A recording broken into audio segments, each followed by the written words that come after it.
This week, what is it about a vision of a lake that brings hope for the future? Greg Knott gives us the clues.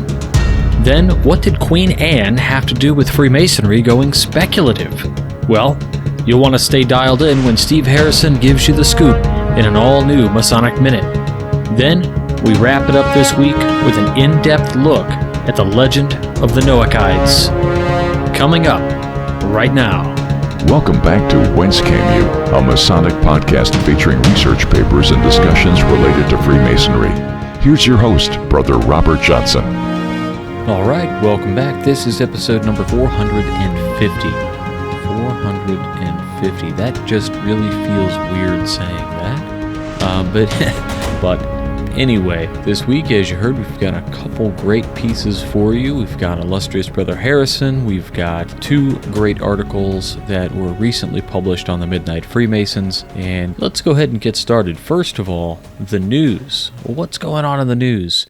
You may have heard in a previous episode that I was going to have Brother Gerald Fortune on. You should be pleased to know that I have scheduled time with him, and we'll have that interview coming very soon. He has such a unique journey into Freemasonry and his life story and what he's into and what he's studying on behalf of basically Freemasonry, its origins and its secrets are really astounding. I had a number of you come and shoot me messages after the episode with Ben Williams from the Rocky Mountain Mason who said, we got to hear more from Ben Williams. And I agree. I also got a brother who shot me an email to clarify some of the information that he had about Mormonism and Freemasonry. And he is a member of the church there.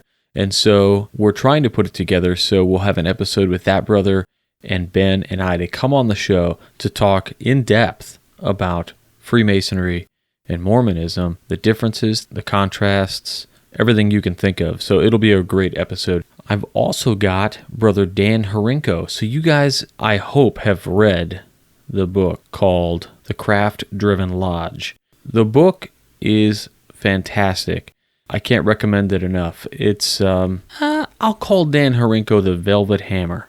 He brings to the table in a palatable way much of what's brought in, I would say, maybe Andrew Hammer's book, but he has a slightly different message, and I think he delivers it with the Velvet Hammer rather than the standard, I think you all will enjoy that. Dan Harinko will be on. We've already got that scheduled, and I think we'll have Brother Akram on again in the future at some point as well. I know I'm forgetting somebody. If I remember, I'm just going to butt in, and I'll let you know, but we've got a great number of guests coming up. So as far as speaking presentations, a couple updates there. On the 23rd, I believe I'm presenting for the North Carolina Lodge of Research. You can bet your bottom dollar that'll be live on Facebook Live, and you can tune in there via the Refracted Light Facebook group. So I would recommend hopping in there if you wanted to catch that. It's totally free. You just get into the group, answer a few questions. Make sure you do that beforehand because it might take them a few minutes to validate something you've got going on. July 25th is when I will be premiering a presentation for Esotericon 2020. As we all know, Esotericon has made a digital pivot. They're going digital, but with all the benefits of in-person. So I think you guys will all benefit. Still going, still checking it out. I think they did some refunds of tickets, so the ticket cost is a little cheaper also.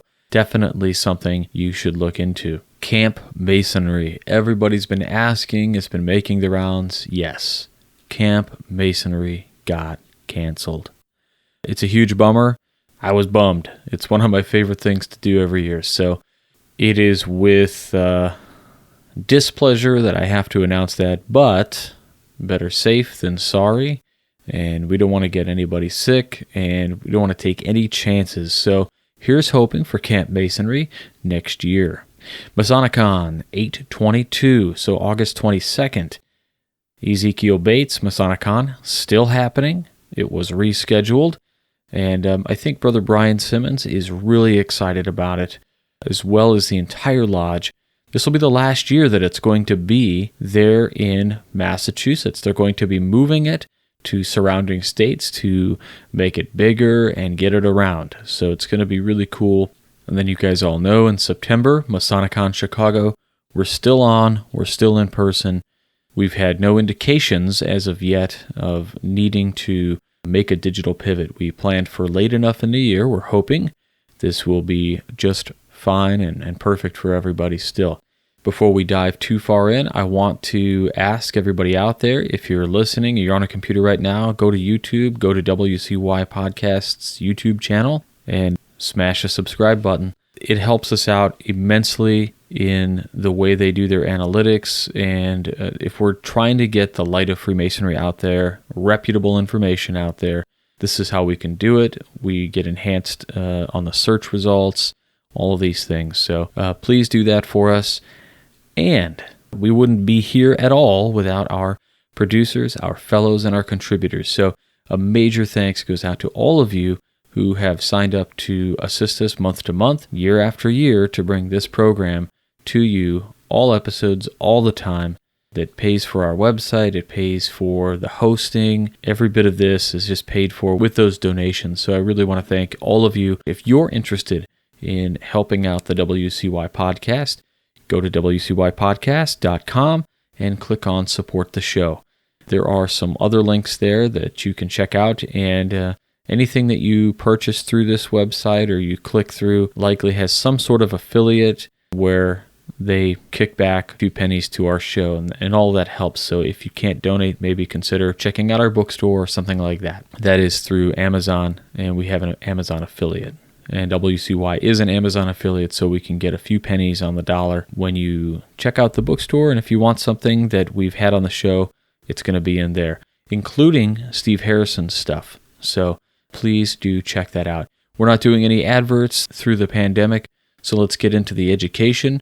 Just know that if you want to help us out, go to the website. Now, the first piece for this week is called Hope. Some of you might know that I recently published an article on Not My Own channel, and that is because it was of a sensitive nature, and if you're interested in that, go check it out. You can find it. But here was something I thought that was just so important in the recent weeks, and I think Greg Knott really hit it on the head with just these couple paragraphs. Hope, by Senior Midnight Freemason contributor, Worshipful Brother Gregory J. Knott. Tomorrow will be beautiful, for tomorrow comes out of the lake.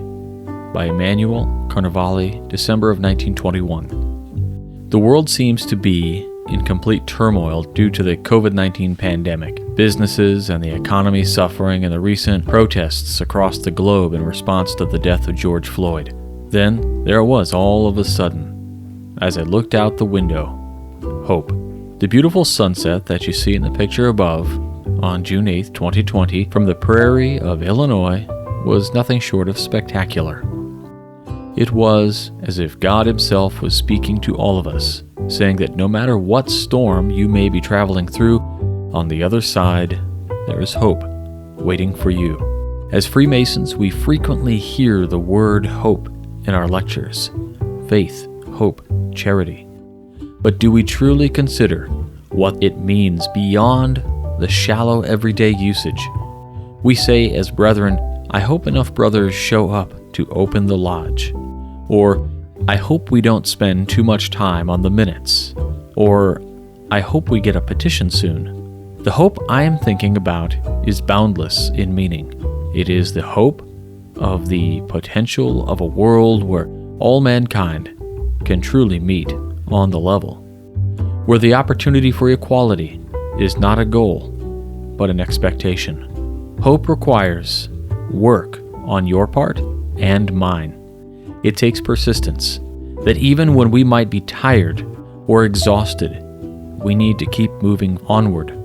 It means looking inward into oneself and giving yourself an honest evaluation of who you are, or more importantly, who you could become. Hope is the great gift to all mankind. I saw hope in the beautiful sunset for a beautiful tomorrow.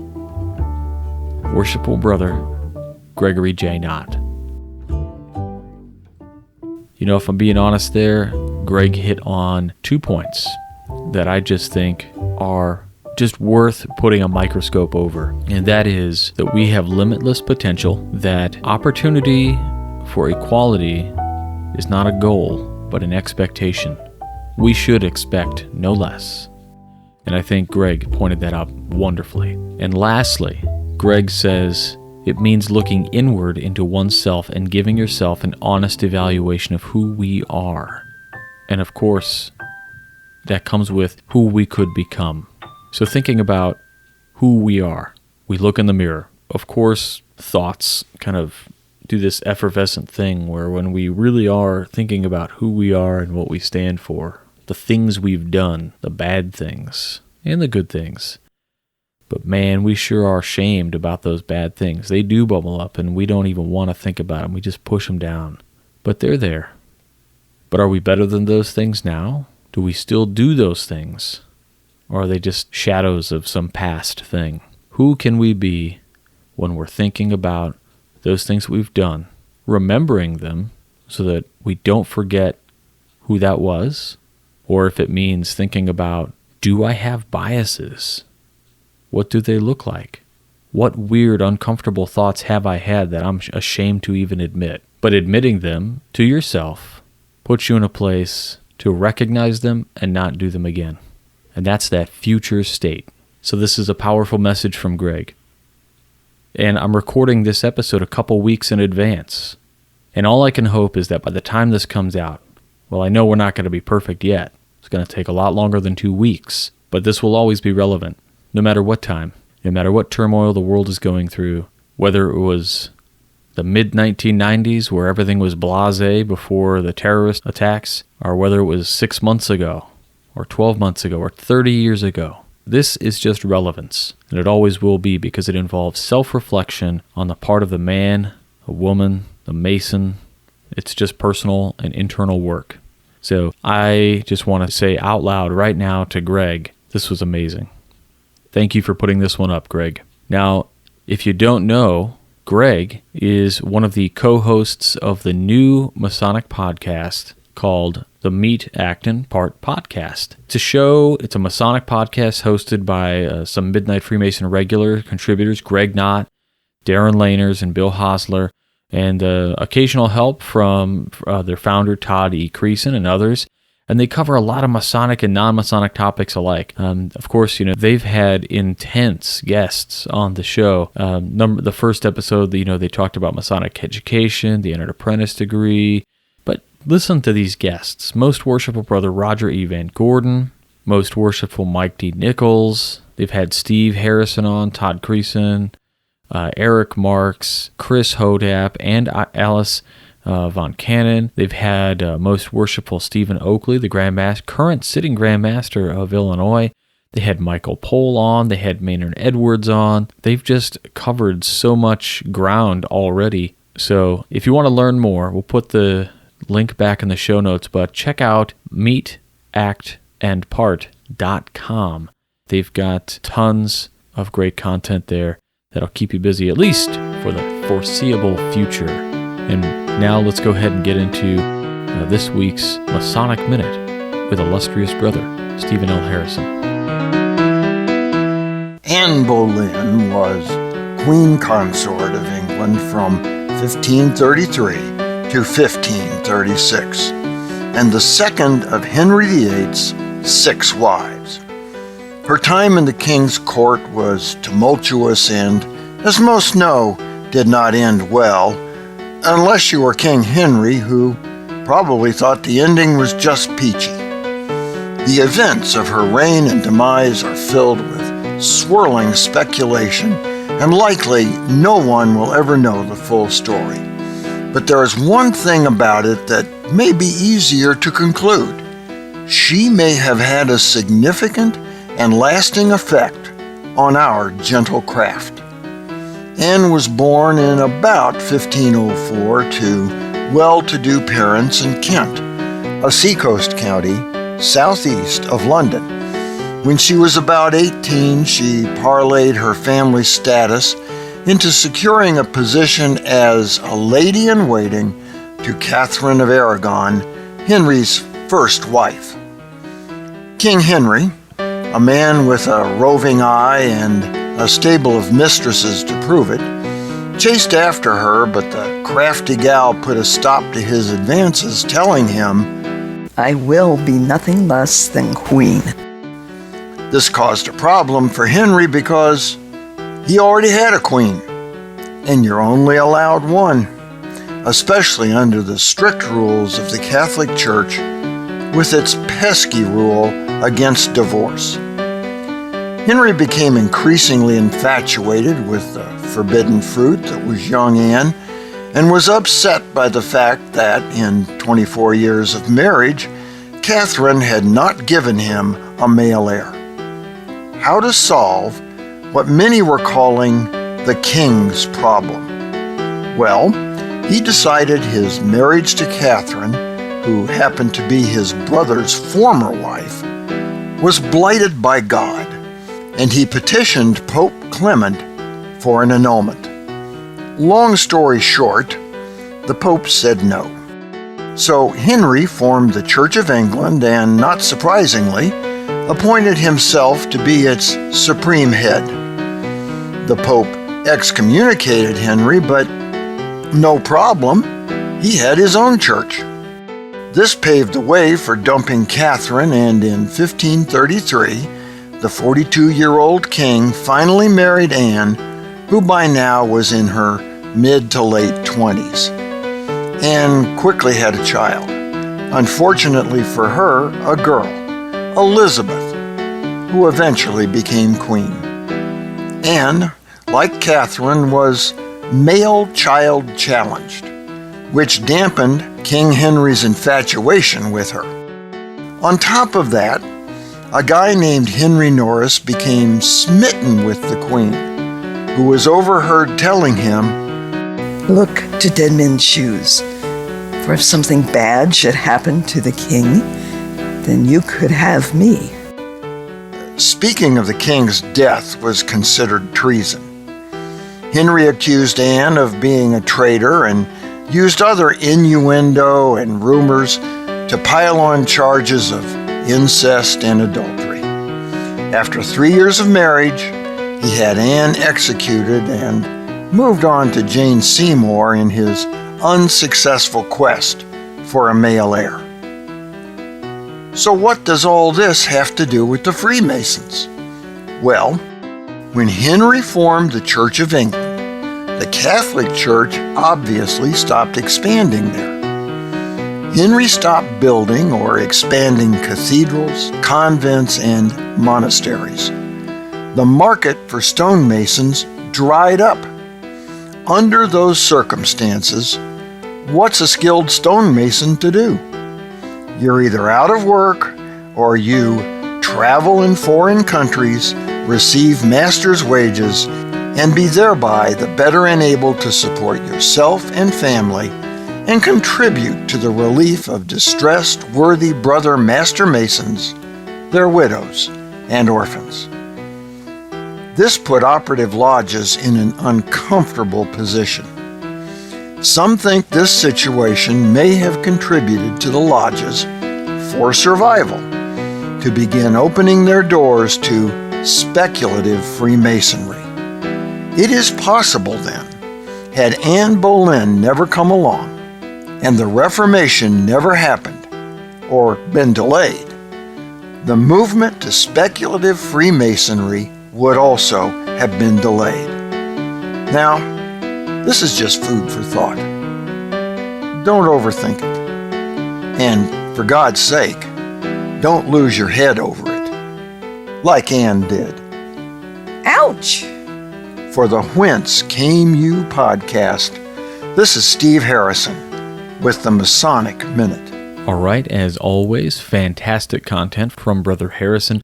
If you are interested, please head on over to wcypodcast.com. Check out the bookstore. All of the books that are listed here are, of course, through Amazon. And when you click on them, they are affiliate links, right? So we get a couple pennies if you purchase through these links, which helps this show out. But we've got a couple sections, books by those who've been on the show, and Steve Harrison's books are here. His books, of course, would be the Freemasonry Crosses the Mississippi, Tales from the Craft, and Freemasons at Oak Island.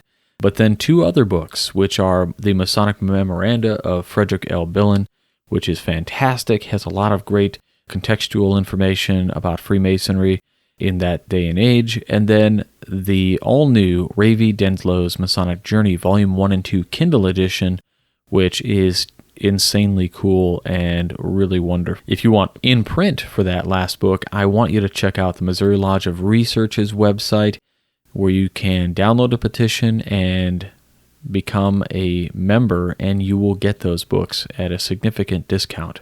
I will have the link to Missouri Lodge of Research in the show notes as well, but that's where you can get Illustrious Brother Harrison's books. We've also got the my personal recommended reading list, and below that, recommended reading from our guests. So if you've heard a book that was recommended by our guest, that'll be there also. But please check that out and get your read on. All right, next is a new piece from Worshipful Brother Darren A. Laners, another co-host of Meet, Act, and Part. He is the current editor of the Midnight Freemasons. I've taken a little break because I'm back in school, so I want to give Brother Darren a huge thanks and a shout-out for taking this on as I take a little leave of absence. So Darren wrote a piece that got a lot of traction, particularly among the Facebook groups of appendant bodies. And, let's just dive in. The Noachides. Now, there are different ways to pronounce this. Noachides, Noachites, Noachides. I'm going to say Noachides. If that makes you cringe, sorry about that, but here we go.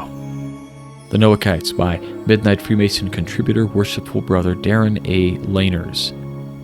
It may be a surprise to some Freemasons that Hiram Abiff wasn't always in a prominent role in the Master Mason degree. In fact, the first reference to the Hiramic legend occurs in 1730 in Samuel Pritchard's Masonry Dissected.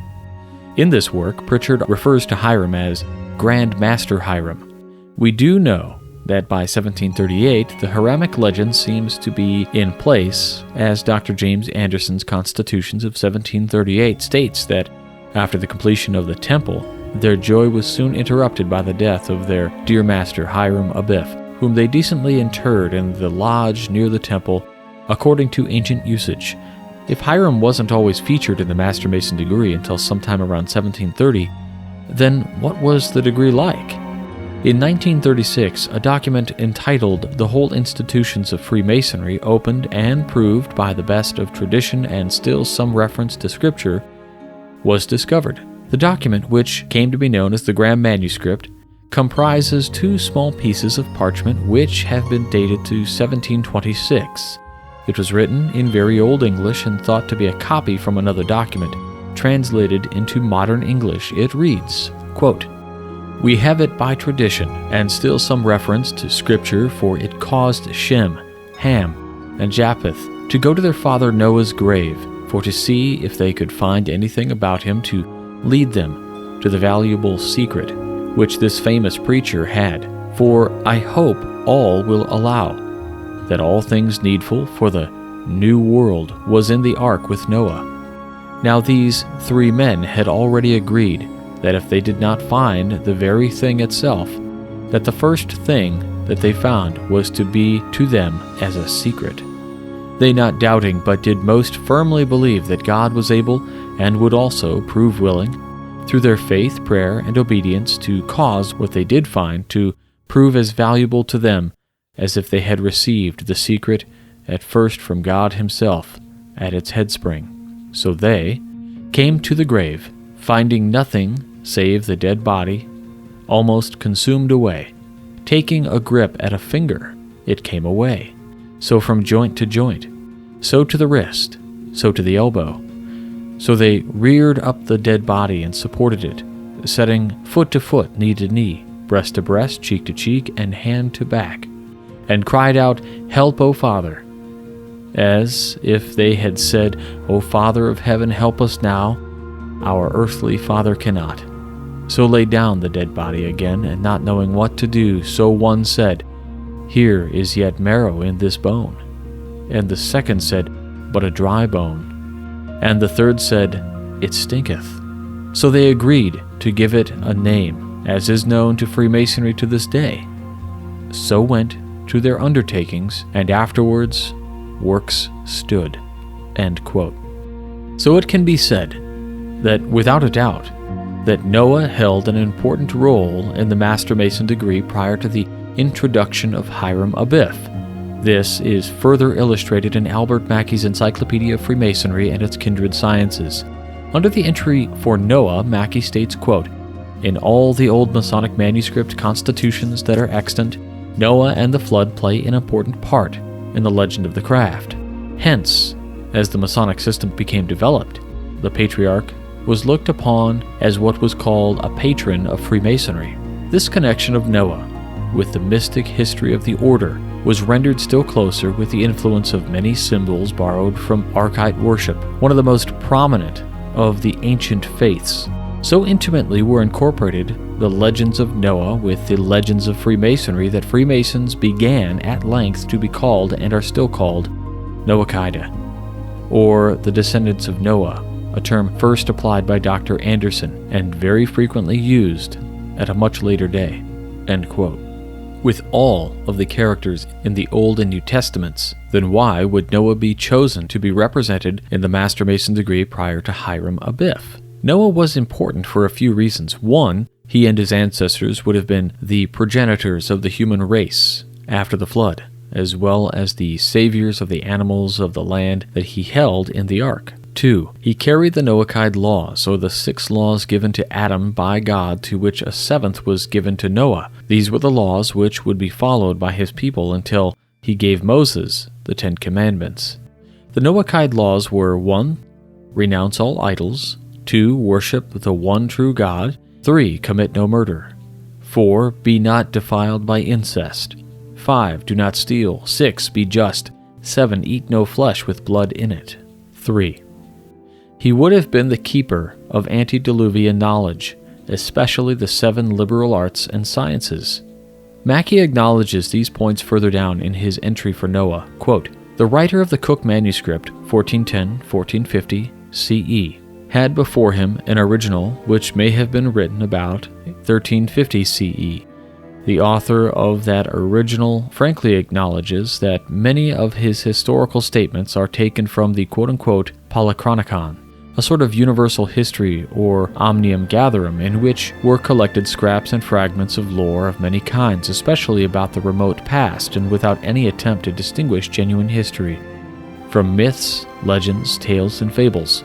It was from such a Polysilronicon that the writer of the Cook original drew the story of Noah and the deluge, which the Cook condenses into a paragraph beginning at line 290. According to the old tale thus taken from the Polychronicon, men knew that God would destroy the world out of vengeance, either by fire or by water. Therefore, in order to save them from destruction, men wrote the secrets of the arts and sciences on 2 pillars of stone. When the vengeance came, it turned out to be by water, as Noah had expected, and for 365 days he and his family lived in the ark. With him were his 3 sons, Shem, Ham, and Japheth, and their wives. Many years afterwards, the Chronolyra telleth, the 2 pillars were found. Pythagoras found one, and Hermes the other. The old charges, Masonic manuscripts, old constitutions, etc., they also were called, which served as a charter for the first permanent lodges of the Freemasons, were held in great reverence. In them was this story of Noah and the pillars, and it is from this source it is reasonable to believe that pillar and column symbolism came to be used in speculative masonry, and since the use of the arts and sciences traced directly back to Noah's sons, who recovered their use after the deluge, practitioners of them were sometimes called sons of Noah. The first, or 1723 edition of the Book of Constitutions of the Mother Grand Lodge touches but lightly on the story of Noah, but in the second, or 1738 edition, the whole account is changed. The ark itself is described as being a Masonic masterpiece, and Noah and his 3 sons are described as 4 grand officers. And it came to pass that they journeyed from the east of the plains of Mount Ararat, where the ark rested toward the west. They found a plain in the land of Shinar, and dwelt there as Noachide, or sons of Noah.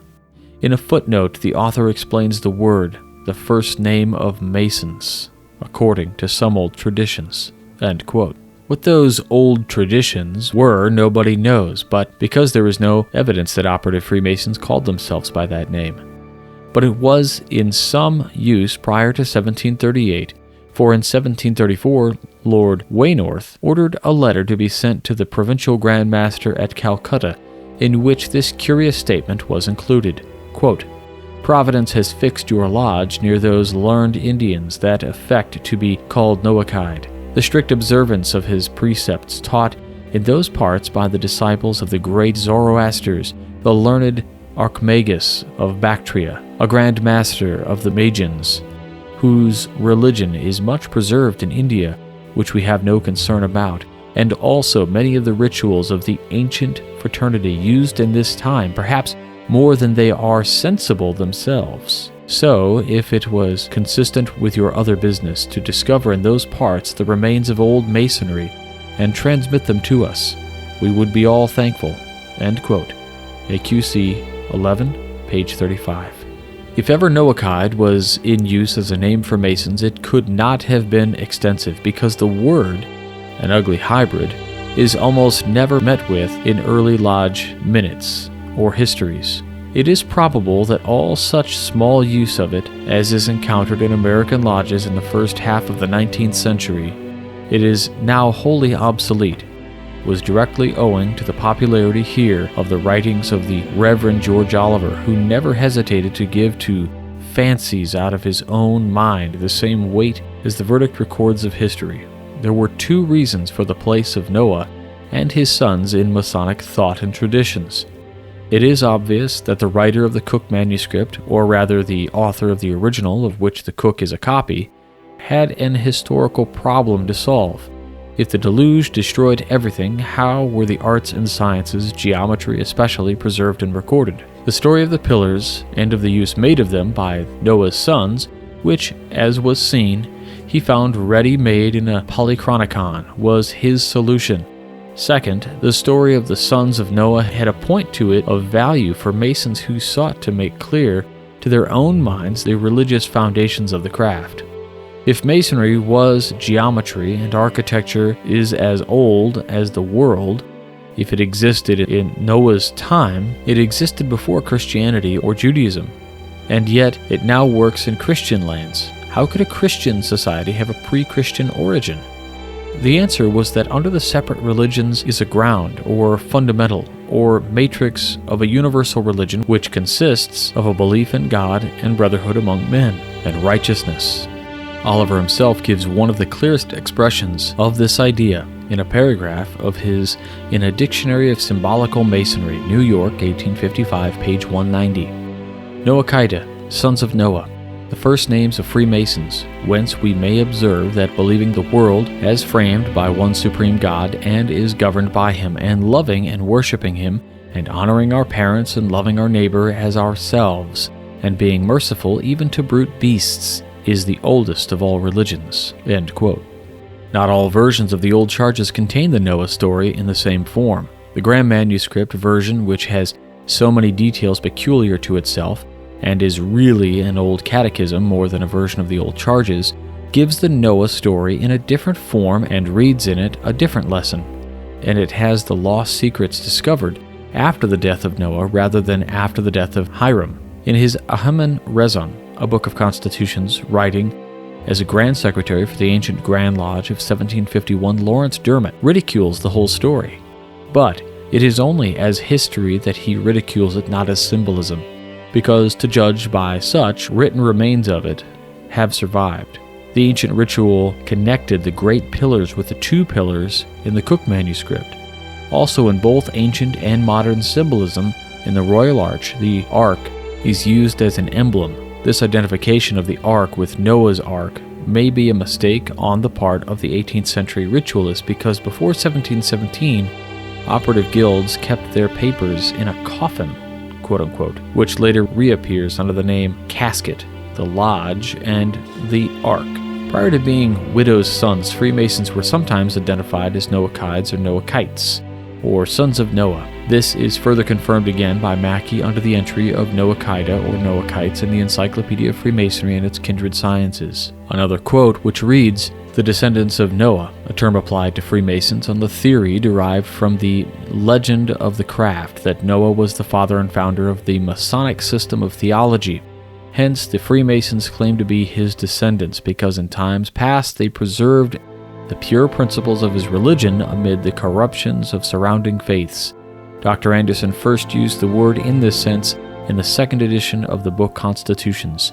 A Mason is obliged by his tenure to observe the moral law as a true Noachide. Aside from being the sons of Noah, the Noachides were essentially those that followed the Noachide laws up until the time of Moses. In following the moral laws of a Freemason, Freemasons were also following the Noachide laws and therefore were associated with the Noachides. It is easy to see the similarities between the Noachide legend, given in the Graham manuscript, and the current Hiramic legend.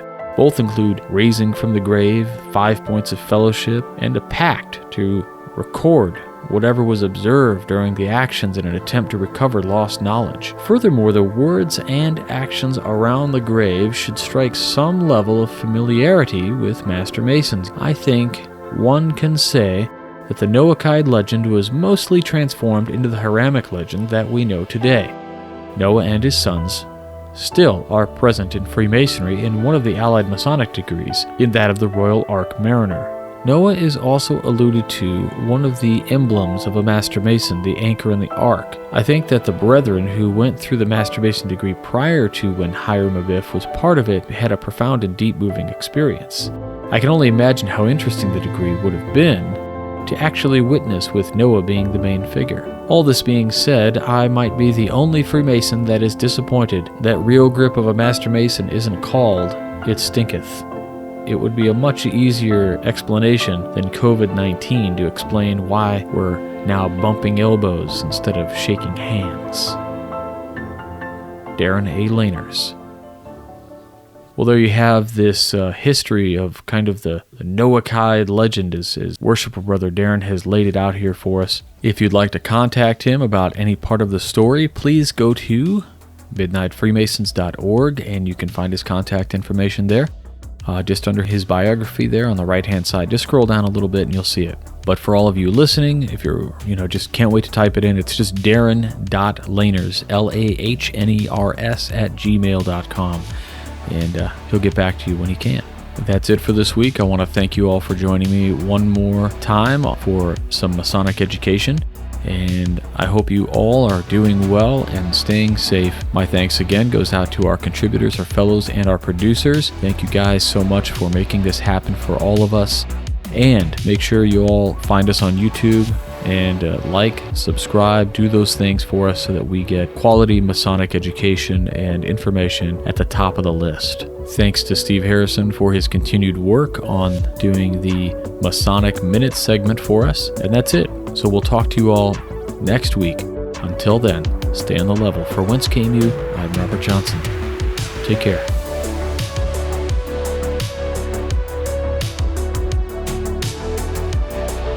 You've been listening to Whence Came You, a Masonic podcast featuring research papers and discussions related to Freemasonry with your host, Brother Robert Johnson. Be sure to join us for our next edition.